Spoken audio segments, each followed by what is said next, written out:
Hi everyone, back to another chess video. Today we're going to be doing a review of a game that I played that I think was pretty instructive. Pretty instructive about being cautious about your pawn pushes and when to make pawn breaks. So we're playing a 1939 player, and I'm black. Opponent starts with e4. I respond with c5, my normal Sicilian. a3 is played. Not a super common move, but this is definitely a move.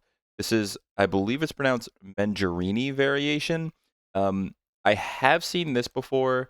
I've also seen the wing gambit b4. They lead to different positions, but what I believe is true is that with often either opening, black is looking to get this bishop on this long diagonal. I don't love getting into these positions because I like to play the accelerated dragon. So let's just say, a couple moves.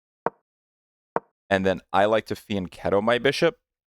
This is the closest Sicilian, but I like to fianchetto my bishop, and having black get on that type of diagonal is just really counter to the positions that I like to play.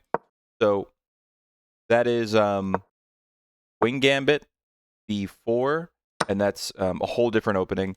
Mengarini is a3, looking to then say knight c6 to then push b4. Similar, but it's a little bit different with this pawn on a3. Leads to some different positions.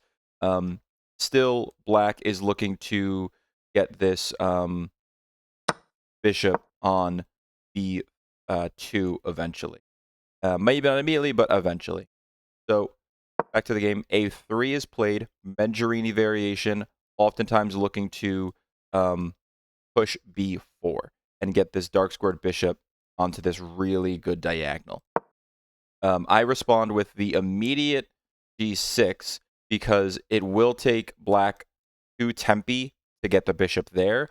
So if I play the immediate g6 and then he still goes for b4, this is a bad move in this scenario because I can then get my bishop to the g7 diagonal, and even if you take, maybe I just get my knight out, and I mean, this rook is hanging here. You wouldn't just take, but this is a better situation for black. So the immediate fianchetto in response to this Mengarini a3 b4 is a good move. That's a book move. So g7 wasn't played in the game. He plays knight f3, perfectly fine move. I fianchetto my bishop, protecting this diagonal and discouraging any b4 ideas, or at least any immediate g4 ideas. 4 is played, taking space in the center. This is a good move. Captures, knight in the center, and then I put my knight on c6, looking to just develop like a normal Sicilian that I'm used to. It's an even opening. These are all just perfectly fine developing moves. Here, the knight is attacked twice, defended once, so it either has to move back, it can trade, it can pull back this way, can defend it with a pawn, maybe trying to entice me taking and then getting more space in the center, but I would just continue developing. Probably knight f5 and just keep developing. So opponent exchanged knights. You want to take with the b6 pawn. Taking here just opens up this trade, broking your right to castle, which I wasn't interested in. He takes c6. e3 is played, maybe trying to blunt this bishop, maybe eventually looking to push b4 still. It's a perfectly fine developing move. Knight f6, developing a piece, attacking this pawn, getting ready to castle. That's the thinking behind knight f6. Bishop d3, just protecting this pawn. Could get maybe to a more active square, but this is a very good move. Castles, castles. The game is about even. Black slightly better, but it's a perfectly playable position for both sides. White is a little underdeveloped on the queen side. Black just needs a tempi or two to get the light squared bishop developed, and then maybe some pawn pushes in the center can begin. E6 I play, just trying to prevent this move here, trying to prevent e5, taking a little bit of space in the center. Says queen c7 is best, but really I think all of these are perfectly playable. So 6.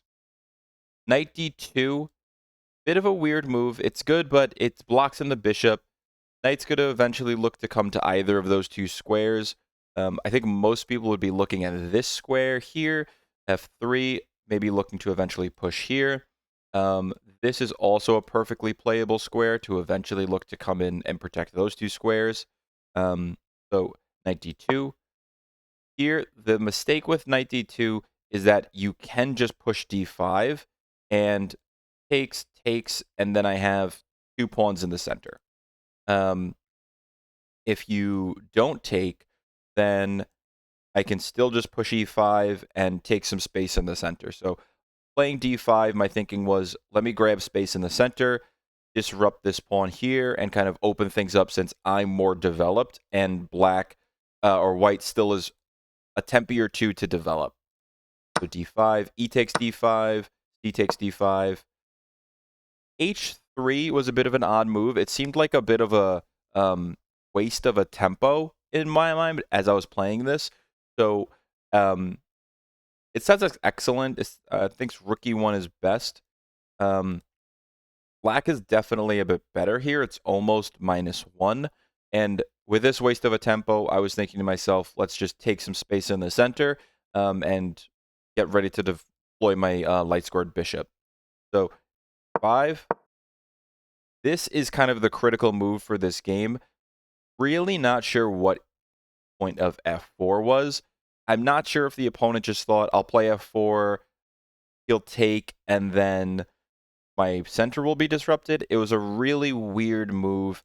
I don't think he was even meaning it was a mouse slip and he was meaning to go f3, because that would also be a pretty terrible move. f4 is a really weakening move. You never want to push this pawn, the f pawns in front of the kings, unless you have a really good reason to, and you can definitely concretely be sure that your king safety is not not in too much jeopardy. Here, this just opens up some checks on this diagonal. The king does have 2 squares he can get to, but with my dark squared bishop, you're kind of just asking for trouble. And it was just an unforced type of mistake. So it takes it from -0.7, -0.8, all the way to -2.5. So this is a pretty instructive moment in the game. Never push pawns in front of your kings unless you have a concrete, calculated reason to, and especially not when all your queenside pieces are so underdeveloped. This, even if it's a good move later on, is just too premature right now. And so we can see how pushing f4 leads to the rest of the game just kind of snowballing in black's favor and just going south for white. So I play e4. There's no reason for me to take. I have 2 pawns in the center. They're connected. I can push, and now I have a passed pawn. That's the other brutal part about pushing f4, is that my e pawn is now a passed pawn. It's an inaccuracy. Queen b6 check is best. But honestly, as I was playing this in the game, I thought, let me just play concretely and take space in the center. I did consider this check. I didn't see it exactly going anywhere. I didn't see the exact plan with it. So I thought, let me just take space in the center, get a passed pawn, and do what kind of I know is right, or I know is a safe move. Bishop c2, just retreating the bishop. Bishop a6. Now with that bishop retreated, I can take this long diagonal here, which is a great spot for my bishop. Rook e1. It's a good developing move. You kind of try to stop this pawn push, but really black is already losing. Queen b6 check. Now my thinking was get my rooks to the center, get my queen maybe looking at this pawn. I did consider this knight move here. I wasn't too worried about it because I could hop my knight here and trade off if I needed to. So I did anticipate this move coming, but I wasn't too worried about it because I'm so my position is so much better that I had no issues either trading off in the center or um, just letting the knight sit there and eventually pushing that pawn. King h2, rook f e8. I was looking to just get my rooks in the center behind these passed pawns. So to go back, e3 it says is best. Kicking this knight away. The pawn is supported by the queen. I thought that might be a bit premature, so I didn't spend too much time calculating it. I was thinking, let me just kind of play safe developing chess and following, typical chess principles. So rook f8 I played, knight b3, rook a d8. Yep, knight into the center. That's probably why pushing here might have been a little bit better, maybe. But knight d4. Opening up this bishop. I think I should have probably moved knight h5. Yeah, knight h5 is best. So this was a mistake. It brought it actually down to about even, so I kind of lost my advantage. And you're going to see a bit, yeah, this bishop comes out. So let's go back. Knight d4. Knight h5 is best. And then bishop a4, rook f8. So black is still better, but definitely not as simple of a win as it could have been if I had made the best moves. Black is better, -1. King safety for white is terrible. White does have this knight in the center. This bishop is good, but really the better prospects are for black. So to get back to the game, knight d7 is a mistake. I didn't even see this pin in the game, so he doesn't take advantage of it yet, but he will go bishop a4. Go back with developing this bishop here, looking for maybe a discovered attack on my queen.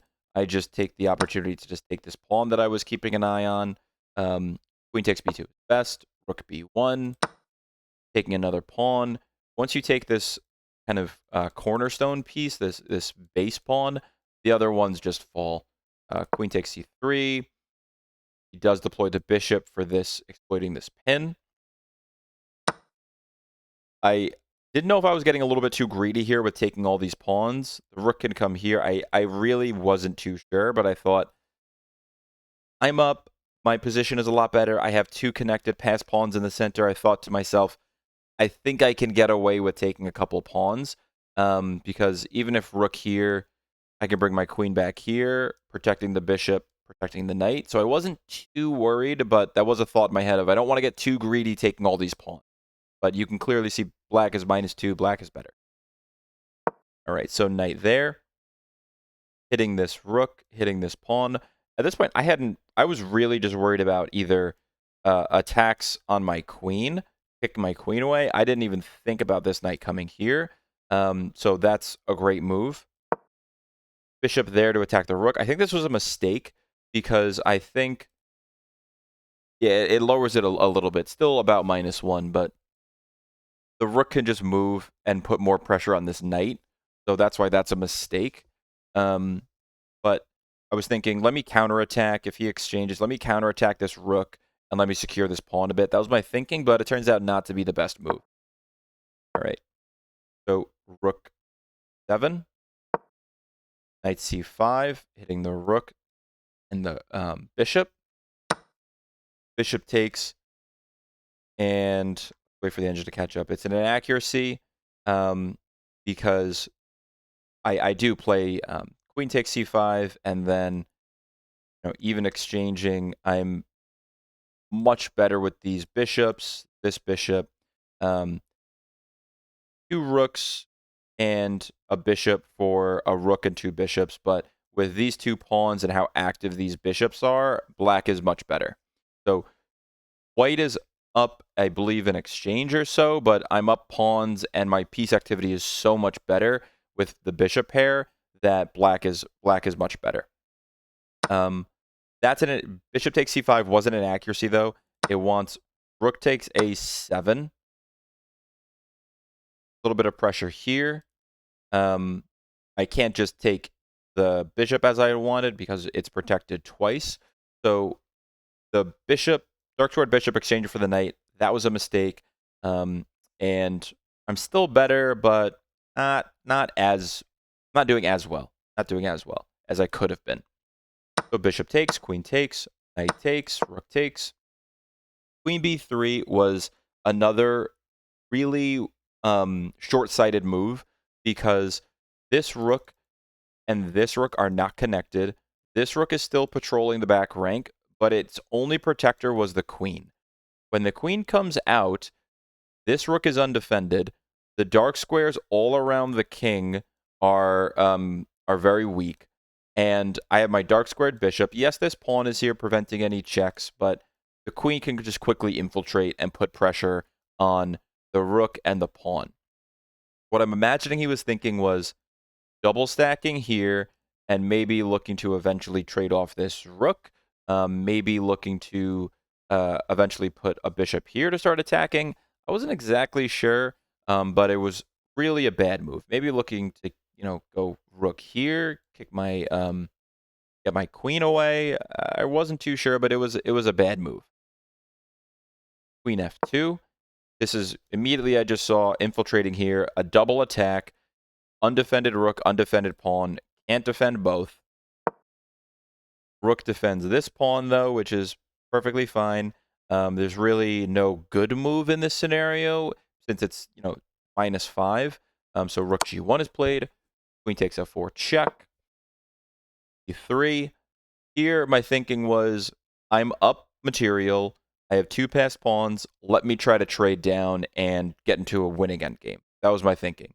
When you're up and you have a clear plan of how to convert to a winning endgame, i.e., you have passed pawns, you have an extra piece, your goal should be trading material, trading equal material, keeping an eye on counterplay, like any sneaky defensive resources that the opponent might have, but trading down to an endgame and then converting to a winning endgame. Queen f2 check. Rook blocking is rook g2 is really the only good move. So rook g2. Then my thinking was, let me evacuate my queen somewhere that I can try to force a queen trade. So eventually here. Queen d4. Queen c5 is best, but it's a little bit marginal at this point since it's -3.5 to -3. Bishop c4, bishop c6. And just here to defend this pawn, attack the queen. Queen's not really going to have any good squares it can go to. He goes queen c2. So before we get to the later part, the ending of the game, always worth keeping an eye on defensive resources. This queen can slide over here and put some pressure on this weak f7 pawn. Always keep an eye on defensive resources for your opponent because you're going to see this queen does slide over. Queen c3, trying to force the queen trade. Queen f2. And then here, I slide back to f6 because I see another double, not a double attack, but a kind of two-sided move. So this bishop is undefended. I want to trade pieces. I want to trade as many pieces as I can here. So I see this retreating move for the queen, offering a queen trade, attacking the bishop. Queen can't just move because you just lose the bishop. Queen can go here, but then, I might stack my rook here, and white's going to still be in some trouble with that bishop. So queen f6, queen e3, just blundering the bishop, unfortunately. Queen takes a7, but still would have just taken the bishop. and it's losing really no matter what. Queen takes c6, and the opponent resigned. He was getting a bit low on time, so I think that this was lost quite a while ago. This was lost really around that the f4 push. Now, I didn't play great moves after this, so it actually went back to being about equal, but then just continued weakening short-sighted moves led to me being able to secure a better position, more piece activity. Yes, on knight d7, that was a mistake on my part, back to even. And then this bishop move, a little bit short-sighted. It was defending the knight, but there was kind of more pressing issues by leaving this pawn unprotected. And then the rest of the game just blundering more pawns. And here it's a bit tough to defend since black is so much better with these dark squared bishop pairs, just patrolling the board, keeping an eye on these two connected pass pawns in the center. But the lesson for this game was never push pawns in front of your king unless you can concretely calculate that being the best plan of attack, best move. Some openings and some positions in middle games, they are. You do see pawns in front of the king being pushed, like in the King's Indian. You will see some pawn pushes here or in the Pierts, but this was just a very weakening move. I think pretty short-sighted. I really don't think it was a mouse slip because even f3 is a bad move. So don't push pawns in the center unless you absolutely have to. I'm assuming he wanted me to take, but when you're calculating a move, always just consider your opponent doesn't have to necessarily take the way you're expecting them to if they have multiple options. Always think what's the best move for the opponent to do, because you may think, you may be calculating a line, but that may only work out for your side, and your opponent isn't going to play into the moves that only work out for your side. So f4, very weakening move, lets me make a passed pawn, and then later in the game, another just a simple blunders a pawn, and then later just continues blundering pawns. So the first blunder was bad enough. I actually didn't play well, and it went back to even, but then the continued blunders and mistakes led to a just completely lost position.